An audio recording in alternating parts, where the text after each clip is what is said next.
இப்போ இங்க புடிச்சிட்டாங்க. என்ன பண்ணீங்க? இந்த நெக்கு கிட்ட வச்சு இது இங்க வச்சிருக்காங்க. இந்த எல்போ வச்சு அப்படி தள்ளுனா அடுத்தது அப்படியே அடி விடும், அங்கேயே அடி விடும், அப்படியே ஓங்கி குத்து விழும், இங்க விழும். இதெல்லாம் வந்து ரொம்ப காம்ப்ளிகேட்டடான விஷயம், அடி வாங்குறதுக்கான விஷயம்.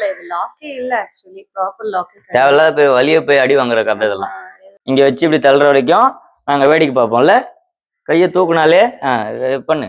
இங்க வச்சு இப்படி தள்ளுறதுக்குள்ள அங்க கையை தூக்கிட்டேன், அப்படியே போடுவேன். தூக்கு. பண்ணு. அப்படியே அடி இதுலயே விழும் அடி. அங்கேயே விழும் அடி. இங்க பண்ணும்போது இது பாருங்க, இந்த அடி, இந்த அடி, இந்த அடி எல்லாம் செய்யலாம். செல்ஃப் டிஃபென்ஸ்னு சொல்லிட்டு நிறைய பேர் யூடியூப், ஃபேஸ்புக், இன்ஸ்டாகிராம் நிறைய பேர் செல்ஃப் டிஃபென்ஸ் போட ஆரம்பிச்சிட்டாங்க. அந்த செல்ஃப் டிஃபென்ஸ் ரியாலிட்டியில எந்த அளவுக்கு 100% ஒர்க் ஆகுமா அப்படின்றத வந்து யாருமே செக் பண்றது இல்லை. எல்லாருமே வந்து ஏதோ ஒரு செல்ஃப் டிஃபென்ஸை பார்த்த உடனே எல்லாம் ஆஹா ஓஹோ சூப்பரா இருக்கு, இந்த மாதிரி வருமா மாஸ்டர் மாஸ்டர்னு எல்லாருமே சொல்றீங்க.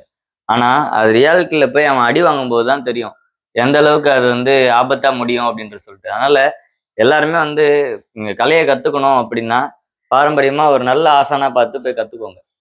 நம்மளுடைய பாரம்பரிய கலை சிலம்பம், குத்துவரிசை எல்லாம் எவ்வளவு விஷயங்கள் வந்து புதைஞ்சு கிடக்கு. அந்த விஷயங்கள்லாம் போய் கத்துக்கோங்க. மோஸ்ட்லி சோசியல் மீடியாலலாம் 90% நிறைய ஃபேக் தான்.